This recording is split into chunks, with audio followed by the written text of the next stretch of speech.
Hello guys, andito tayo ngayon sa Moncada, Tarlac kung saan narito tayo sa ating mga ka-farmers na binaha guys at ngayon pa lang sila magsisimulang magtanim.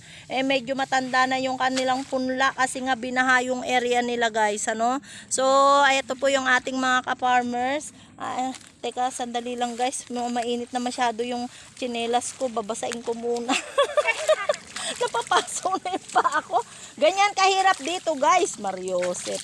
Ayan guys, yung ating mga ka-farmers, kung gaano kahirap ang kanilang interviewin natin sila guys, anong masasabi nila dito sa ating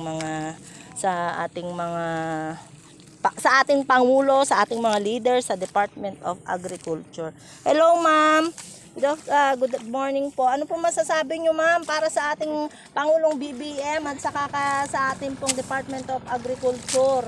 Baka po meron kayo panawagan makarating po sa kanila. Magsalita na po kayo. Total, di naman nila kayo makikilala. Mahirap naman. Arawan. Mahirap. Mahirap. Mukhang nahirapan si madam magsalita na. Dito tayo sa Dito tayo sa isang mas nahihirapan guys. Kasi feel niya yung hirap talaga pag ganito guys eh. Dahil sa baba ng presyo ng palay. Madam, ano pong masasabi ninyo? Bilang kayo po ay isang tunay na farmer. Ano pong masasabi ninyo at maipapanawagan? Sana po tumaas na yung presyo ng palay kasi kawawa kaming magsasaka. Ayan. Utang pa namin yung puhunan tapos masisira pa.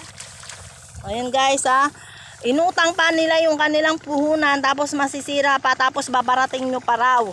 Kaya shout out sa ating Department of Agriculture. Sana magkaroon kayo ng pangil sa inyong magkaroon kayo ng kapangyarihan na masolusyonan yung ating problema dito sa presyo ng ating bigas at palay. Sana yung ating mga magsasaka ay magkaroon ng makatarungang presyo ng palay at bigas. So, yun lang guys. Muli ang inyong lola, April Valle from Kamiling, Tarlac. Dumayo sa Moncada, Tarlac. Ay, Sir, ikaw ano masasabi mo, sir? Wala akong masabi si madam. Wala daw siya masabi. Aray ko.